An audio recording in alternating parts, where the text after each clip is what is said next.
તો રાજકોટ ગ્રામ્ય પંથકમાં ધોધમાર વરસાદ, શાપર વેરાવળ ખાતે ધોધમાર વરસાદથી ખેતરોમાં પાણી ભરાયા છે।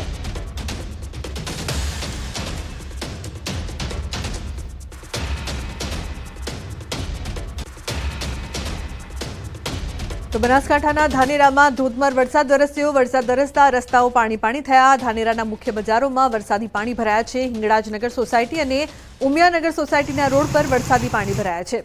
ધાનેર સાંચોર હાઈવે પર વરસાદી પાણી વહેતા થયા છે। પાણી ભરાતા વાહન ચાલકો મુશ્કેલીમાં મુકાયા છે।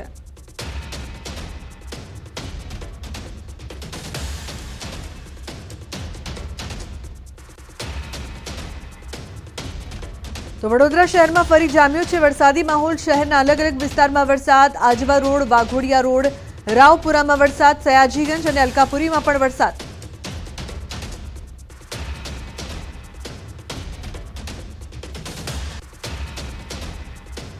સુરતની વાત કરવામાં આવે તો કીમ વિસ્તારના રસ્તાઓ પાણીમાં ગરકાવ થયા છે। કીમથી ઓલપાડ નજીકના રસ્તામાં પાણી।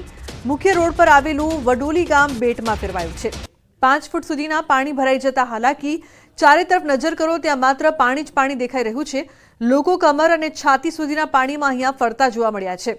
વડોલી ગામમાં થઈને પસાર થતો કોસ્ટલ હાઈવે પણ પાણીમાં ગરકાવ થતા એક જ ગામના 2 ફળિયા સંપર્ક વિહોણા બન્યા। આ તરફ વડોલી ગામની સરકારી શાળા પાણીમાં ગરકાવ થઈ છે। સરકારી શાળાની બાજુમાં આવેલ વરસાદી પાણીમાં ગરકાવ લોકો મકાનના છાપરે બેસીને મદદની રાહ જોઈ રહ્યા છે। તંત્ર દ્વારા ફસાયેલા લોકોને બહાર કાઢવા માટે ફાયર વિભાગની મદદ માંગવામાં આવી। 5 થી 7 લોકો પાણી ઓછું આવશે તેને લઈને છાપરા પર બેસીને રાહ જોઈ રહ્યા છે। સવારથી પાણીનો વહેણ વધતા જીવ તાળવે ચોંટ્યો।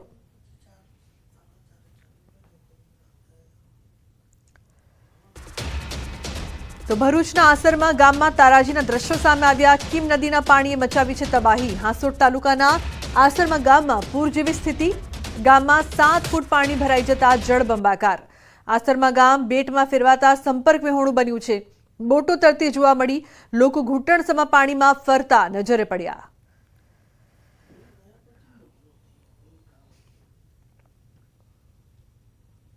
તો બેટમાં ફેરવાયું છે આસરમાં ગામ અને ત્યાંની પરિસ્થિતિ અત્યારે આપ ટીવી સ્ક્રીન પર જોઈ રહ્યા છો તારાજીના દ્રશ્યો। બીજી તરફ ઉપરવાસમાં ભારે વરસાદના કારણે સુરતનો ઓલપાડ કીમ સ્ટેટ હાઈવે બેટમાં ફેરવાયો છે। ઓલપાડના વડોલી ગામ ખાતે સ્ટેટ હાઈવે પર ઘૂંટણસમા પાણી ભરાયા છે। વડોલી પ્રાથમિક શાળામાં પણ કીમ નદીના પાણી ઘૂસ્યા છે। સ્ટેટ હાઈવે બ્લોક થતા વડોલી ગામ સંપર્ક વિહોણું થયું છે। વરસાદના વિરામ બાદ પણ પાણીનું સ્તર સતત વધી રહ્યું છે। વરસાદે વિરામ લીધા છતાં હજુ પણ પાણી વધી રહ્યા છે। કીમ નદીના પાણી મોડી રાત્રે વડોલી ગામમાં ઘૂસ્યા હતા। ઘૂંટણસમા પાણી ભરાતા સ્થાનિકોને ભારે હાલાકી ભોગવવાનો વારો આવ્યો છે। તો અસરગ્રસ્ત લોકોને સ્થળાંતર કરીને સુરક્ષિત જગ્યાએ ખસેડાયા।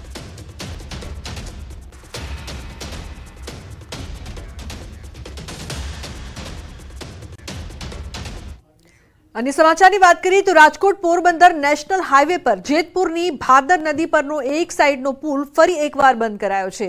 ટેકનિકલ ખામીના કારણે પુલ બંધ કરી દેવામાં આવ્યો છે અને પુલ ઉપર બેરિકેડ્સ મૂકી દેવામાં આવ્યા છે। 14 વર્ષમાં પુલ 5મી વખત બંધ કરાયો છે। પુલ બંધ કરાતા વાહન ચાલકો મુશ્કેલીમાં મુકાયા। પોરબંદર, દ્વારકા, જૂનાગઢ તેમજ સોમનાથ જવાનો આ મુખ્ય માર્ગ છે। જેતપુરના ભાદર નદીના ઉપરનો પુલ ક્ષતિગ્રસ્ત થતા વાહન ચાલકોને ટ્રાફિક જામનો સામનો કરવો પડ્યો। વાહન ચાલકોએ આક્ષેપ કર્યો છે કે આ પુલ બંધ કર્યા બાદ 6 મહિના સુધી ચાલુ કરવામાં આવતો નથી। પુલનું સમારકામ કરવા લોકોએ માંગ કરી છે। ખાડા ખબડા બહુ અતિશય થઈ ગયા છે અને અટાણે અમારે બહુ દિક્કત થાય છે કે ધરી કે કાંઈ પણ ભાંગે તો રોડમાં તો ઊભી રહી જાય વાહન, પણ કોઈ એમાં કોઈ ધ્યાન દેતું નથી કંઈ અને આમને વારંવાર બંધ કરી દે છે। કોઈ આની કોઈ નોંધ નથી લેતું। છેલ્લા 14 વર્ષની અંદર 5 થી 6 વખત આ પુલ બંધ થયો અને 6 મહિને ચાલુ નથી થતો। આ લોકો કેવો વિકાસ કરતા હોય છે કે 6 મહિના પુલ બંધ રહે છે। અત્યારે આ પુલ 14 વર્ષથી બનેલ છે, એમાં આ 5મી વખત બંધ કરવામાં આવેલ છે અને અત્યારે એટલો ટ્રાફિકની સમસ્યા, સિંગલ પુલ ચાલુ છે, બરાબર છે। તો આજે રાજકોટ સોમનાથ જોડાયેલો આ પુલ છે ભાદર ડેમ ઉપર, ભાદર ઉપર, બરાબર છે। તો આજે 14 વર્ષ મને 5 વખત બંધ કરેલ છે। તો આની અંદર કોઈ વસ્તુ કોઈ પગલા નથી લેતી સરકાર। સૌરાષ્ટ્રમાંથી સોર જવા માટે માત્ર પ્રથમ રસ્તો છે નવાગઢ થી। આપણે આ સીધા દ્રશ્યો બતાવી કે આ ભાદર ઉપર પુલ બનાવેલો છેલ્લા 14 વર્ષ 14 વર્ષ પહેલા પુલ ખુલ્લો મૂકવામાં આવ્યો હતો અને આ 14 વર્ષમાં 5 વાર રિપેરિંગ કરવાના 5 વાર બંધ કરવામાં આવ્યો છે. આપ સીધા દ્રશ્ય બતાવીશ કે અહીંની વન સાઈડ ચાલુ છે. જોઈ શકો છો કે પ્રથમ રસ્તો છે જે રાજકોટ, પોરબંદર, વેરાવળ, સોમનાથ, જુનાગઢ જવાનો પ્રથમ રસ્તો છે. ત્યાંથી હજારો વાહન ત્યાંથી ચાલતા હોય છે. આપ સીધા દ્રશ્ય જોઈ શકો છો કેવી આ પરિસ્થિતિ છે કે અત્યારે વન સાઈડ ચાલુ રાખવામાં આવી છે. એક સાઈડ ચાલુ રાખવામાં ટ્રાફિક જામ થતું હોય છે. ક્યારેક ક્યારેક કોઈ વાહન છે તે વાહન બગડી જતું હોય છે તો 5 થી 6 કિલોમીટરની લાઈનો થતી હોય છે.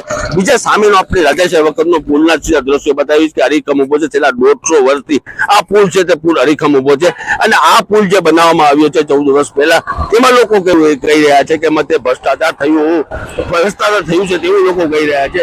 જે રીતે આ પ્રથમ રસ્તો રાજકોટ જવા માટેનો છે, આ રાજકોટથી પોરબંદર, સોમનાથ, આ સૌરાષ્ટ્રથી સોરઠ જવાનો રસ્તો છે તે માત્ર વન સાઈડ ચાલુ કરવામાં આવે છે.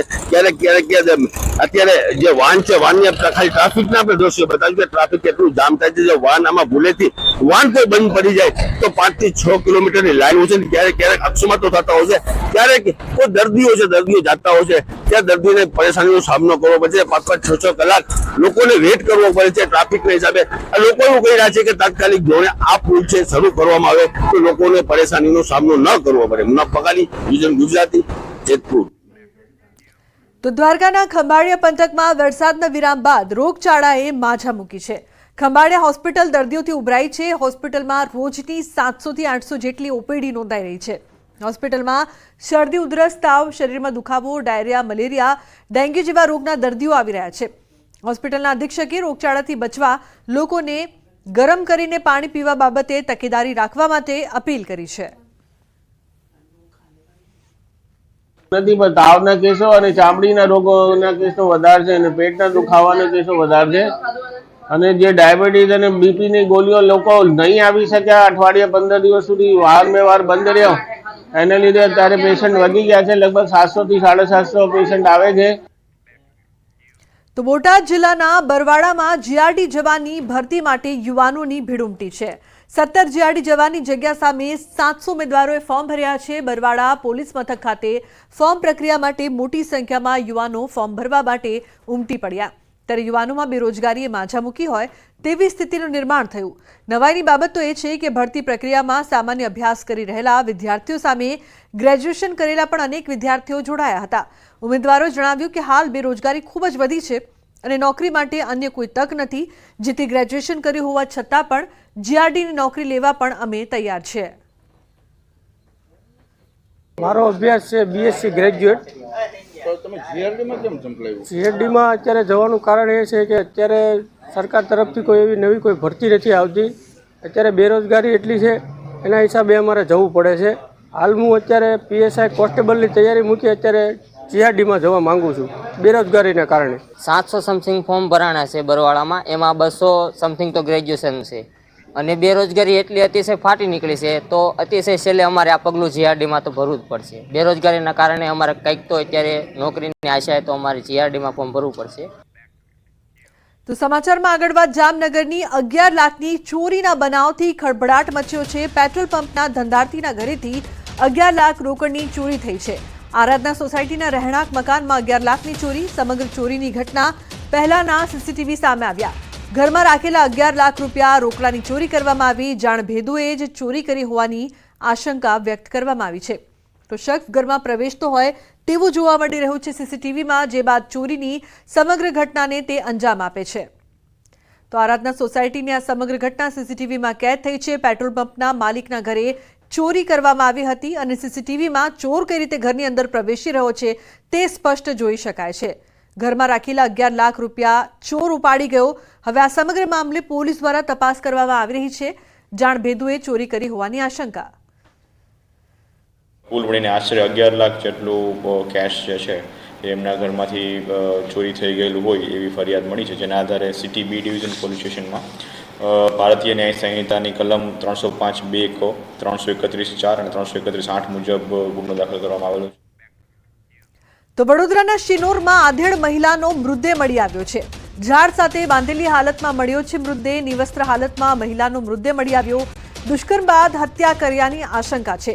સ્વજનના ઘરેથી પરત ફર્યા બાદ ગુમ થઈ હતી મહિલા. પોલીસે મૃતદેહનો કબજો મેળવીને શરૂ કરી છે તપાસ. કે અમે આજે સવારમાં છે ને તપાસ કરવા આવ્યા હતા કે એકવાર અમે બધા ફરિયાવાળા જઈ આવીએ કે તપાસ કરી આવીએ. તો અમે જે પગલાં દેખ્યા હતા ને અમે લોકો તે બે પગલે રીતે જ્યાં ને એ બાજુ લાવો એ બાજુ તપાસ કરી તો એ બાજુ ગંધ મને આવીને તો કઈ બોડીની વાસ આવે છે એટલે અમને ખબર પડી. તો દ્વારકાના ખંભાળિયામાં રવિવારે બનેલી આગજનીની ઘટનામાં 4 લોકોની અટકાયત કરાઈ છે. ખંભાળિયા પોલીસે પેટ્રોલ પંપ સંચાલક ધીરેન બારાઈ સહિત 4ની ધરપકડ કરી છે. ખંભાળિયા શહેરમાં રાજકોટ અગ્નિકાંડ જેવી ઘટના બનતા સદનસીબે રહી ગઈ. યમુના પેટ્રોલ પંપના સંચાલક દ્વારા બેદરકારીપૂર્વક જ્વલનશીલ પ્રવાહી રોડ પર છોડાતા વિકરાળ આગની ઘટના બની હતી. આગની ઘટનામાં એક કાર અને 2 બાઇક સળગીને ખાખ થઈ ગઈ. પોલીસે 2 દિવસ બાદ આરોપીને ઝડપીને કાર્યવાહી હાથ ધરી. આગની સમગ્ર ઘટનાના સીસીટીવી ફૂટેજ સામે આવ્યા. યમુના પેટ્રોલ પંપના સંચાલક દ્વારા વરસાદી પાણીના ભરાવાના કારણે ટાંકાની સફાઈ કરી અને એમાંથી પેટ્રોલના જે વેસ્ટ હોય એને બેદરકારીપૂર્વક રસ્તા ઉપર છોડી દીધેલું હોય, જેથી સમગ્ર બનાવ બનેલો હોય.